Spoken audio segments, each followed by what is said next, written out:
On this week's video, we're going back into the Living Dead territory and covering the Zombie series. Now, I have been avoiding doing this timeline for a very long time. I've started doing it about 3 times and just walked away from it to come back later to try and finish it again. So finally, here we are. This one is very intimidating, not because of the timeline, but because of the fact of just trying to figure out what is actually a part of this series is the most confusing thing you will ever experience. No matter how you slice it, the series begins right here with George Romero's Dawn of the Dead from 1978. The film, although released here as part of the Dead series, was simply titled Zombie when released in Italy and kicked off their version of the franchise. Germany followed suit with this, although as you'll see later, their version of the series took a different turn than the Italian one. It should be pointed out that Dario Argento helped to finance and secure international distribution for the film and actually controlled the edit for the European releases. His version is actually only 119 minutes, 7 minutes shorter than the US version, and features some different bits of dialogue and some extra music from Goblin. Various US DVD releases have featured this version, so you can watch it and compare the 2 takes on the classic film. Now, since that was a big hit in Italy, a sequel was commissioned, but not by Romero, or Argento, or, well, anyone associated with Dawn of the Dead, seeing as how they were doing their own thing. You see, how copyright laws work in Italy is that anyone can market a film as a sequel to another movie. So if you wanted to make Buckaroo Banzai 2, because Lord knows somebody needs to, in Italy anyone can. Because of this, Lucio Fulci was hired to direct Zombie 2, which starts off with that outstanding Fabio Frizzi score and a mysterious ship arriving in the New York harbor. Zombie King Kong Bundy is on board, and the daughter of the man who owned the boat teams up with a reporter to go help her find her dad on the island that he was last seen.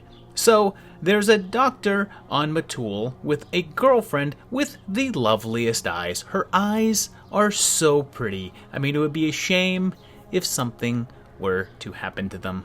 Then, there's one of the greatest moments ever caught on film. It's the scene that people that don't know about this film know about. It's zombie versus shark. And this is a real shark, an actual man with no gear on under the water wrestling an actual shark. A recently fed and pumped full of tranquilizer shark, but a shark nonetheless.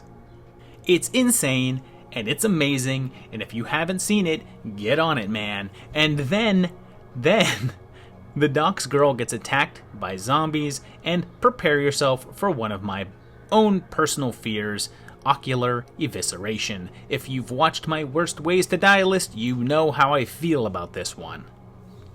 So the dead are coming back to life on the island because of a voodoo curse, and Anne's dad is dead now, and in case you're not familiar with Italian zombies, just know that, for the most part, they're slow. Like, really slow. As in, they make Romero zombies look positively nimble.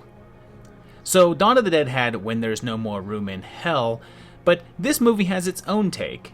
My father always say, when the earth spit out the dead, they will come back to suck the blood from the living. That's nonsense.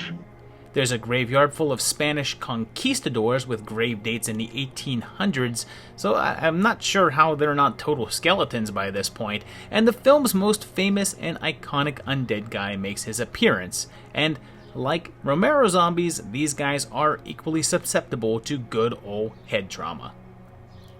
We're told that the dead started raising a few months ago, and there's a big final face-off with the zombies attacking our heroes in a church, and only Anne and Peter surviving because Brian dies of a zombie bite. Another carryover from the Romero rules of things. Turning into the radio, though, they discover that the bitten Coast Guard officer from the beginning has kicked off a full-on zombie invasion in the US, spreading all over, and although apparently traffic is still in full swing on the Brooklyn Bridge. That's New York for you. There's no date given here, so we're going to roll with real-time 79. So here's the tricky part, because in the United States, Zombie 2 was released as Zombie. since what the Italians called Zombie was just Dawn of the Dead over here, but it's also been released on some home releases as Zombie 2 more recently, and because of this, there's actually no true Zombie 2 in the US. This movie actually is both Zombie and Zombie 2 here. So the franchise actually sat dormant for quite a while.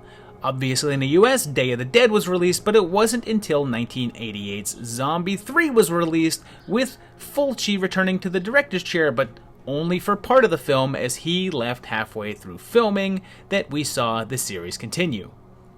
The official reason for him leaving was that Fulci was ill, but apparently much later stated that there were too many issues with producers and he just hated the script. But I don't understand, because it was written by Troll 2's Claudio Fragasso, so how could it not be a masterpiece?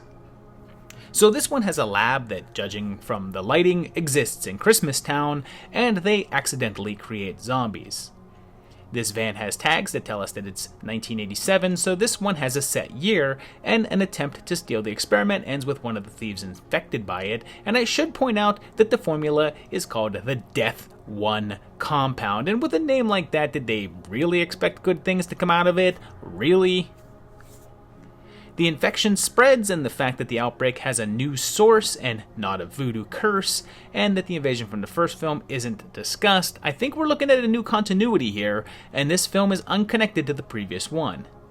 Then, before you can say, "Do you want a party?" they burn the zombies and the ashes go into the air. Although instead of coming down from the rain, the birds become crazed, attacking people like some kind of birdemic. The zombies they create are definitely faster and use machetes, and a bunch of people end up back at the resort from the beginning of the movie, but it's abandoned, I guess, and fully overgrown with vegetation. I mean, I get that all the people were killed, but does the formula cause rapid plant growth too? I think that this is only supposed to be a day or two later. Oh, but then, like, other zombies are slow, maybe. And in another grab from Return, one of the characters is diagnosed with being clinically dead, and they wonder how they're still alive. Then, in the most memorable scene from the film, a decapitated zombie head in the fridge somehow is able to catapult itself at someone. How does this happen? I mean, does it just like flex its larynx or something? Some of the zombies can even talk a bit, and other ones have fighting abilities, and there's a crew trying to exterminate all zombies and any humans that might be infected. And there's even a full-grown hand that erupts from a pregnant woman's belly to kill someone. How does that work? Kenny finds a grenade which blows up an entire building, so it must be one of those super grenades. And what? There's just a bunch of zombies just hiding here, like under the hay? Why didn't they attack earlier? It was like they were just waiting for Roger and Roger only. Finally, Blueheart, the DJ that occasionally pops up in the video, has this program log dated November 87, which confirms our date is 1987, and it should be noted that it's stamped big and bold, "Play Beatles song." That's it. That's the whole log info. So I don't know, maybe it's the 27-minute version of Helter Skelter or something. And he's revealed to be a zombie, but he's just been doing a broadcast and talking normally. So I suppose that you could maybe shoehorn this into continuity with the previous film, but it seems more likely that it's its own universe. So now, when it came to Italy, this is where the series actually ends. The Italian zombie movie universe is simply Dawn of the Dead, Zombie 2, and Zombie 3. But then America decided to show Italy a thing or two about unofficial sequels, and because of that, in 1989, 1 year later, the US released Zombie 4, After Death, which is actually just a retitling of After Death, directed by Clive Anderson. Nice try, Troll 2's Claudio Fragasso. And I feel obligated to always refer to him as Troll 2's Claudio Fragasso, because it's kinda permanently attached to his name now, and he's responsible for this movie under a pseudonym. This one sets up a group of scientists trying to unlock the secrets of death and has a badass 80s theme song that is just one of those perfect tunes that sounds like a modern band trying to emulate every cheesy cliche of 80s movie theme songs, and I love it so much. Living off the dead. Living off the dead. I'm living off the dead. Living off the dead. We have a voodoo ceremony and a priest. Go ahead. What are you waiting for? Aim here. That unleashes his zombie wife, who has some assistance from this wire and looks more like one of the demons than a zombie. And the island, I guess, is full of ninja zombies? Everyone is killed except for a little girl, and then a boat full of guys listening to the theme song and with an 80s era boom box are here, and this girl has the same necklace as the little girl, and wait a second, I think that she is the little girl. And we've now catapulted like 10 years or more ahead now. It's really, really poorly shown. There was nothing to really indicate the passage of time here at all. Their boat breaks down, and there's also just these random hikers. I mean, they're really not dressed for hiking. Like, who goes hiking in button-down shirts and jeans? And Chuck here is played by 80s gay porn star Jeff Stryker, who John Waters once called the Cary Grant of porn. They all just kinda wander around for a while and eventually find the Book of the Dead, which of course they read and read aloud, because that's what you do when you find a mysterious book in a dark cavern, right? They're immediately attacked with only Chuck surviving, and the zombies are fast here with vague martial arts skills, and everyone teams up, and oh, now the zombies are slow. While shooting a zombified friend, the bullets hit so hard they knock a flap of his forehead up. Or is that just a makeup appliance? Whoops! Oddly, Chuck says that the reading of the book raised the zombies, but they saw them on the island before that, and then Jenny says that the intro with the death of her parents was 20 years ago. Once again, the rules don't make any sense because one of the zombies can talk in full sentences, and of course, one of their crew gets bitten and dies, and his face looks zombified, but no one thinks that they need to shoot him, or he'll just come back, I guess. And Tommy sacrifices himself using one of those magic mega grenades. With just Jenny and Chuck left, they find the Book of the Dead, and Chuck is killed, while Jenny, I guess, becomes some sort of super zombie. So even though this was never intended to be connected to the original series in any ways, it's actually kind of possible to work it in if you wanted to. I mean, since the overall theme is a voodoo curse on an island, it could be seen as the origin of the curse in the original. There's no date in the film though, so we'll give it one, placing it in real-time 89. Doing that would probably set it in its own universe though, since the people would probably be aware of a zombie invasion then. The US continued the series again by co-opting an existing Italian film, giving us the 1987 film Killing Birds as Zombie 5 Killing Birds, which starts with Fred, a soldier returning home from Vietnam to find his wife in bed with another man, and goes on a killing spree, sparing only his son, and is blinded by a falcon and jailed. We then meet a group of college students, and they're grouped together to hunt down a rare woodpecker, accompanied by some sweet, sweet saxophone.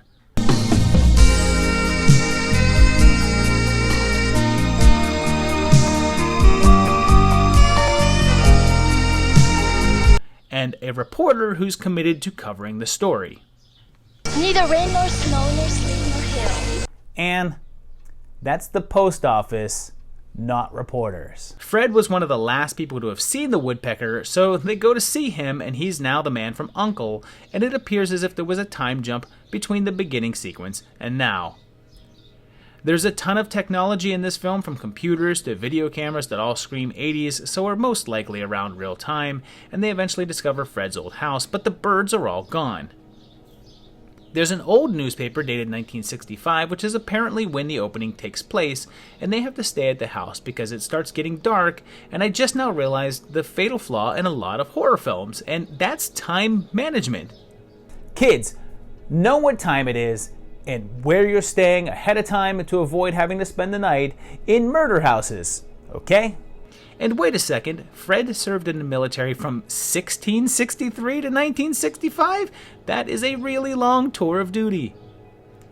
Finally, at about an hour in, a zombie appears, or whatever this is supposed to be, and people start getting killed off in odd ways, including death by generator, and for a movie called Killing Birds, not only has no one been killed by birds, but the birds have barely been around. But they finally show up with a mere couple minutes left in the movie, and it's revealed that Steve is Fred's son from the beginning of the film, and he's a college senior, so he's probably around 21 or so. So this would be around, 20 years after the intro, so we'd be set in 1986 or thereabouts. The birds finally show up and I guess kill Fred. It's all off screen, so we just have to assume, but it doesn't really make much sense. It's also definitely not tied to any previous entries and totally its own thing. Now, if you live in Italy and are watching this, you're probably confused about these 2 extra movies, but you're probably also confused if you live in Germany, since the series over there started with Dawn of the Dead called Zombie, but then had Zombie 2 being Day of the Dead, and then completely skipped over what we know as Zombie 2 and instead released that one as a movie called Voodoo. They did have Zombie 3 as Zombie 3 though. You might be less confused if you're in the UK, since their versions at least made more sense with the titles. Over there, Dawn of the Dead was released as Dawn, and Zombie was called Zombie Flesh Eaters. Zombie 3 was released as Zombie Flesh Eaters 2, while Zombie 4, or After Death, was known as Zombie Flesh Eaters 3. So their series kinda followed the US versions, just without the wonky numbering. Thailand actually did the same exact thing, but they added a Zombie Flesh Eaters 4, which was our Zombie 5 or Killing Birds. So again, their version is very close to the US version, just with different naming. Australia apparently took things in a fairly different direction. They actually don't have versions of Zombie 1, 2, and 3, and theirs pick up with Zombie 4 Bacterion, which is another retitled Italian film called Panic, or Bacterion. Zombie 5 was called Zombie 5 Vengeance, and oddly was a retitled version of Vengeance of the Zombies, a 1973 Paul Naschy film from Spain that's drastically different than the other films featured here. Their Zombie 6 was subtitled The Mirage and was another hijacked Italian movie from 1981 called Dawn of the Mummy, and yes, they couldn't even be bothered to have zombies in it, unless you're counting mummies as zombies. Even weirder is Zombie 7 Last Rites, which was originally Night of the Seagulls, which was actually part of the Blind Dead series, and the 4th entry of that series as well, so its inclusion makes very little sense. Then, to make things more confusing, in the US, a company known as TZ Video released their own version of the series, following a completely different pattern. Their take features Zombie 2 as Zombie, but then has Zombie 3 as Zombie 2.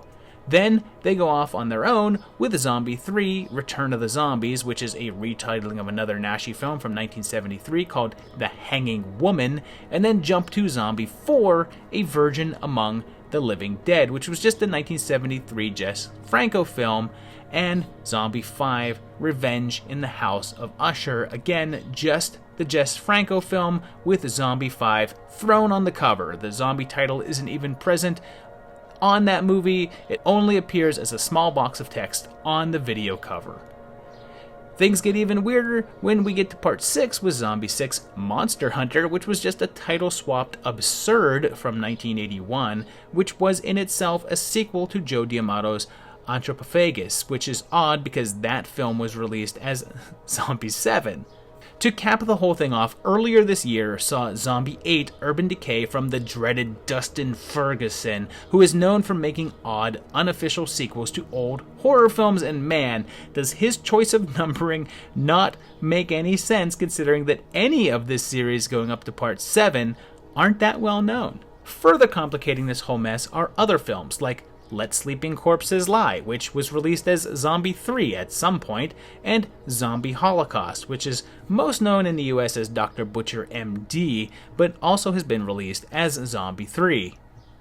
There's also Nightmare City, which just might be the first instances of running zombies as far as I know, which was also called City of the Walking Dead in the US, but was called Zombie 3 in Greece. Burial Ground from 1981 was also known as Zombie 3 overseas, and Pulgasari, a North Korean movie, which was actually not a zombie movie and is actually a kaiju film, was known as Zombie 34, the Communist Bull Monster. Is that right? Finally, there's Zombie 90, Extreme Pestilence, which was released in places as Zombie 7. So, for a film series that technically only has 2 original entries, if you don't count Dawn of the Dead as an original entry, there sure are a lot of movies here. So there you have it. That's like, what, 175 movies? I don't know. All sort of part of the zombie series, which does not have a timeline or any sort of continuity because none of these movies are connected. They are all independent of each other and their own thing. The zombie series, more or less, is just an anthology series with the only common theme being zombies. A couple of them don't even have those. They have mummies. But, you know, overall, these are some fun films. There's quite a few in here that I really enjoyed watching. Most of them are pretty bad, but there's still a lot of fun. The original Lucio Fulci Zombie, or Zombie 2, whichever you want to refer to it of, is actually a great, fun zombie flick. Definitely worth watching. Zombie 3 is pretty terrible, but a lot of fun in that whole so bad it's really enjoyable aspect. After Death is also very cheesy and silly, pretty fun. Killing Birds is, you could probably skip that one. It's pretty slow and not very interesting, but it does have some interesting, fun moments. And of course, if you're going to count Dawn of the Dead as the original zombie, yeah, you should have seen that already. It's one of the best zombie movies ever made and a very enjoyable movie outside of the zombie genre as well too. Just a great flick. Well, if you've seen these, love these, let me know down in the comments below. Leave me some comments, hit that like button and subscribe, do all that good stuff. Also check out the patrons on patreon.com/movietimelines. These guys help support the channel. You can do that as well too by going to Patreon. And in the meantime, just keep watching the videos. That helps support the channel as well too. Always does. Share it to your friends, let them watch it. Have little parties. It's all worthwhile, whatever you want to do. But in the meantime, see you very, very shortly for another great video. Thanks, guys. Bye-bye.